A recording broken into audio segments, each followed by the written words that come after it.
gêner le dandy.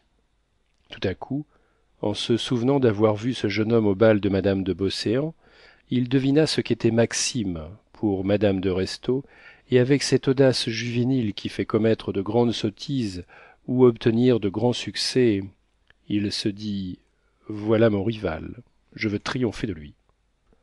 L'imprudent. Il ignorait que le comte Maxime de Trailles se laissait insulter, tirer le premier et tuer son homme. Eugène était un adroit chasseur, mais il n'avait pas encore abattu 20 poupées sur 22 dans un tir. Le jeune comte se jeta dans une bergère au coin du feu, prit les pincettes et fouilla le foyer par un mouvement si violent, si grimaud, que le beau visage d'Anastasie se chagrina soudain. La jeune femme se tourna vers Eugène et lui lança un de ces regards froidement interrogatifs qui disent si bien pourquoi ne vous en allez-vous pas, que les gens bien élevés savent aussitôt faire de ces phrases qu'il faudrait appeler des phrases de sortie. Eugène prit un air agréable et dit madame, j'avais hâte de vous voir pour. Il s'arrêta tout court. Une porte s'ouvrit. Le monsieur qui conduisait le tilbury se montra soudain, sans chapeau, ne salua pas la comtesse, regarda soucieusement Eugène et tendit la main à Maxime en lui disant bonjour, avec une expression fraternelle qui surprit singulièrement Eugène. Les jeunes gens de province ignorent combien est douce la vie à trois. Monsieur de Restaud, dit la comtesse à l'étudiant en lui montrant son mari. Eugène s'inclina profondément. Monsieur, dit-elle en continuant et en présentant Eugène au comte de Restaud, et monsieur de Rastignac, parent de madame la vicomtesse de Beauséant, par les Marsillac, et que j'ai eu le plaisir de rencontrer à son dernier bal. Parent de madame la vicomtesse de Beauséant par les Marsillac. Ces mots que la comtesse prononça presque emphatiquement par suite de l'espace d'orgueil qu'éprouve une maîtresse de maison à prouver qu'elle n'a chez elle que des gens de distinction, furent d'un effet magique. Le comte quitta son air froidement cérémonieux et salua l'étudiant. Enchanté, dit-il, monsieur, de pouvoir faire votre connaissance. Le comte Maxime de Trailles lui-même jeta sur Eugène un regard inquiet et quitta tout à coup son air impertinent. Ce coup de baguette, dû à la puissante intervention d'un nom, ouvrit 30 cases dans le cerveau du méridional et lui rendit l'esprit qu'il avait préparé. Une soudaine lumière lui fit voir clair dans l'atmosphère de la haute société parisienne, encore ténébreuse pour lui. La maison Vauquer, le père Goriot étaient alors bien loin de sa pensée. Je croyais les Marsillac éteints, dit le comte de Restaud à Eugène. Oui, monsieur, répondit-il, mon grand-oncle, le chevalier de Rastignac, a épousé l'héritière de la famille de Marsillac.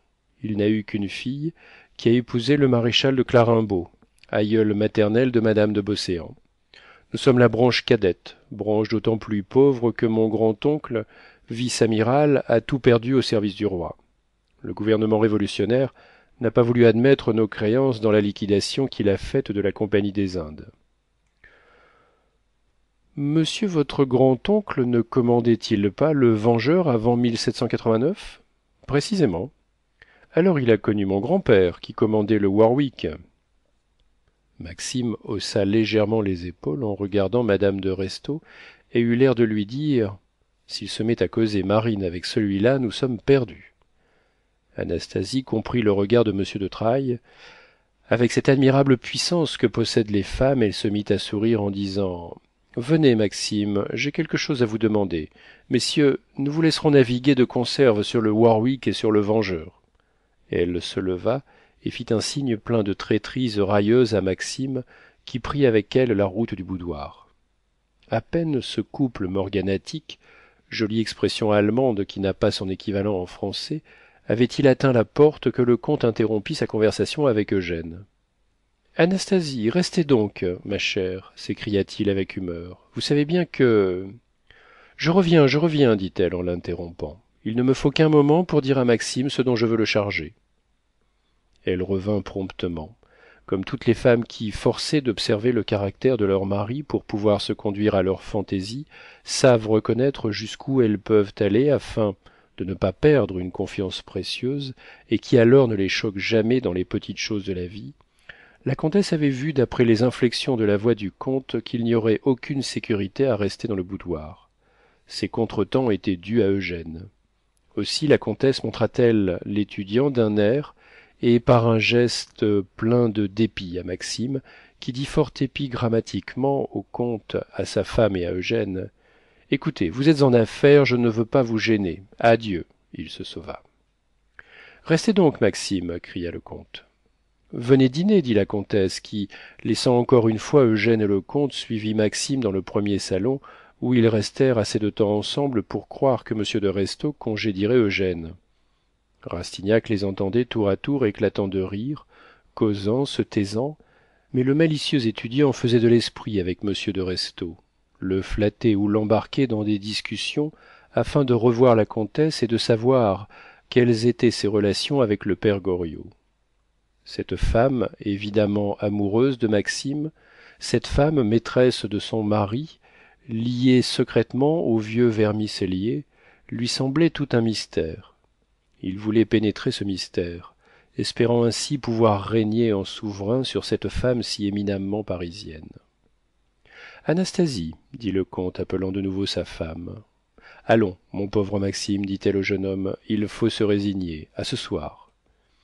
J'espère, Nasie, lui dit-il à l'oreille, que vous consignerez ce petit homme dont les yeux s'allumaient comme des charbons quand votre peignoir s'entr'ouvrait.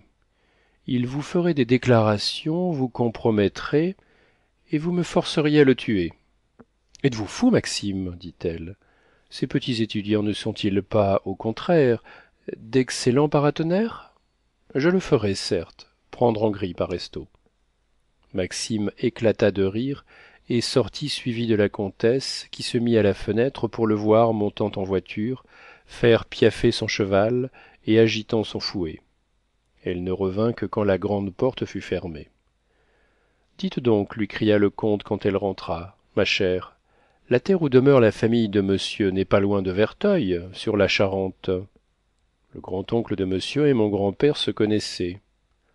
Enchanté d'être en pays de connaissance, dit la comtesse distraite. Plus que vous ne le croyez, dit à voix basse Eugène. Comment? dit-elle vivement. Mais, reprit l'étudiant, je viens de voir sortir de chez vous un monsieur avec lequel je suis porte à porte dans la même pension, le père Goriot. À ce nom enjolivé du mot père, le comte, qui tisonnait, jeta les pincettes dans le feu comme si elles lui eussent brûlé les mains et se leva. Monsieur, vous auriez pu dire monsieur Goriot, s'écria-t-il. La comtesse pâlit d'abord en voyant l'impatience de son mari, puis elle rougit et fut évidemment embarrassée. Elle répondit d'une voix qu'elle voulut rendre naturelle et d'un air faussement dégagé: « Il est impossible de connaître quelqu'un que nous aimions mieux. » Elle s'interrompit, regarda son piano, comme s'il se réveillait en elle quelque fantaisie, et dit: « Aimez-vous la musique, monsieur ?» Beaucoup, répondit Eugène, devenu rouge et bétifié par l'idée confuse qu'il eut d'avoir commis quelque lourde sottise. Chantez-vous, s'écria-t-elle, en s'en allant à son piano dont elle attaqua vivement toutes les touches, en les remuant depuis l'ut d'en bas jusqu'au fa d'en haut. Rah! Non, madame. Le comte de Restaud se promenait de long en large. C'est dommage, vous êtes privé d'un grand moyen de succès. Caro, caro, caro, non dubitare, chanta la comtesse. En prononçant le nom du père Goriot, Eugène avait donné un coup de baguette magique, mais dont l'effet était inverse de celui qui avait frappé ses mots. Parent de madame de Beauséant, il se trouvait dans la situation d'un homme introduit par faveur chez un amateur de curiosités et qui, touchant par mégarde une armoire pleine de figures sculptées, fait tomber 3 ou 4 têtes mal collées. Il aurait voulu se jeter dans un gouffre. Le visage de madame de Restaud était sec, froid, et ses yeux devenus indifférents fuyaient ceux du malencontreux étudiant. Madame, dit-il, vous avez à causer avec monsieur de Restaud. Veuillez agréer mes hommages et me permettre. Toutes les fois que vous viendrez, dit précipitamment la comtesse en arrêtant Eugène par un geste, vous êtes sûr de nous faire à monsieur de Restaud comme à moi le plus vif plaisir. eugène salua profondément le couple et sortit